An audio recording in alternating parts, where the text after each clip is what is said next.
আৰক্ষী প্ৰশাসনৰ ফালৰ পৰা আজি যি ব্যৱস্থা লৈছে আমি প্ৰথমে তেখেতসকলৰ এই ব্যৱস্থাটোৰ বাবে তেখেতসকলৰ শলাগ লৈছোঁ।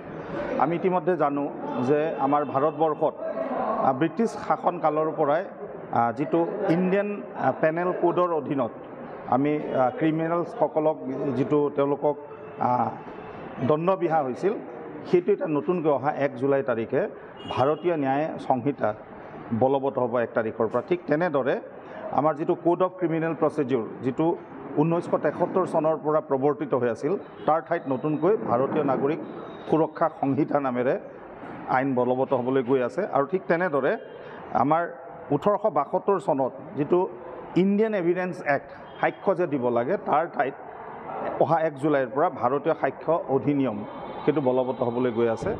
আমি ভাল পাইছোঁ যে কেন্দ্ৰীয় চৰকাৰে এতিয়া যিটো ব্যৱস্থা বলবৎ কৰিব গৈ আছে ইয়াৰ মূল উদ্দেশ্য হ'ল যে ভাৰতীয় নাগৰিক সকলোৱে যাতে প্ৰাপ্য ন্যায়ৰ পৰা যাতে তেওঁলোক বঞ্চিত নহওক আৰু আমাৰ ভাৰতীয় ন্যায় ব্যৱস্থা ক্ষিপ্ৰতৰ কৰিবৰ বাবে এটা এই অধিনিয়মবোৰ অহা 1 জুলাইৰ পৰা লাগু কৰা হৈছে, প্ৰৱৰ্তিত কৰা হ'ব।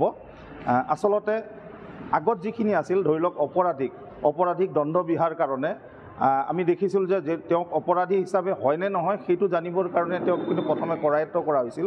কৰায়ত্ব কৰাৰ পিছত বহুত দিন তেওঁক কৰায়ত্ব কৰা হয় আৰু তেওঁ আচলতে অপৰাধী হয় নে নহয় সেইটো ন্যায় প্ৰদান কৰোঁতে বহুত বিলম্ব হয়। গতিকে এইটোৱে বহুত আহুকালৰ সৃষ্টি কৰিছিল। গতিকে এই ব্যৱস্থা যিটো নতুনকৈ প্ৰৱৰ্তিত হ'বলৈ গৈ আছে ইয়াত আমি নিশ্চয়কৈ আমি আশা ৰাখিম যে যিসকল অপৰাধী তেওঁলোক দণ্ডিত হ'ব আৰু যি আচলতে অপৰাধী নহয় খুব কম সময়ৰ ভিতৰতে তেওঁ দোষমুক্ত হ'ব পাৰিব।